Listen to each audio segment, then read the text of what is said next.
Ai perkele, ei oo totta. No mikä no? Lindemanit perkele. No opas sattu sopivasti. Eka, älä perkele. Olisiko pojilla tulta heittää? Mitä sie maksat? Lähtisikö vitosella?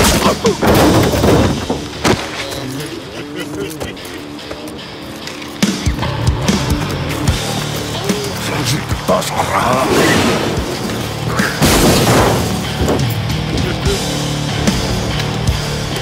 Nyt sie karsi! Näin on.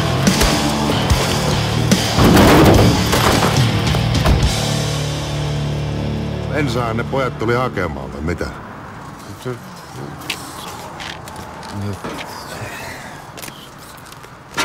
Ysi vitosta ne vissiin nää ruottalaiset homopelit imee, vai kuinka?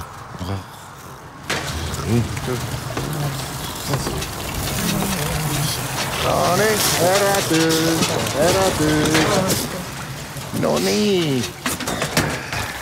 Tietenkin sitten 325 litraa. Tuleeko käteisellä vai kortilla vai pannako piikkiin? Piikki! Niin, ravimiehiä. Piikkiin. No, eipä sitten muuta kuin turvallista matkaa. Katos. Olihan mulla täällä sykkäri. Mennään.